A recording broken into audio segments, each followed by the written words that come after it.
I think that we will always, because of our Constitution, our kind of unique commitment to freedom and equality, even if it's been imperfect over, a few hundred years, the kind of march toward that more perfect union and the individualism and the chance for individuals to make a go of it is something that's been a magnet for immigrants and the immigrant imagination and really the world imagination. I think that's all powerful. I think where we've hit the wall is that in economic terms, just as a matter of reality, the age of American exceptionalism is coming to an end. The post-war period when we were the only economy left standing, and we've had a great run for 50, 65 years, that was, that can't last forever. And as these other nations rise up, from humanity's point of view, it's a wonderful thing. You've got hundreds of millions of people being lifted out of poverty in China, in India, and as they rise, that'll be, they'll make greater calls for freedom. A lot of the ideals that we cherish will be realized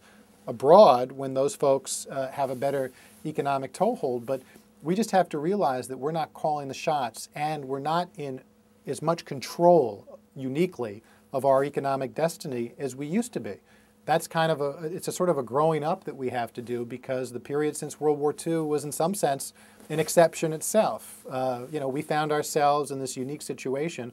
It doesn't mean we won't still be an incredible world leader and a powerful force for good through the power of ideals.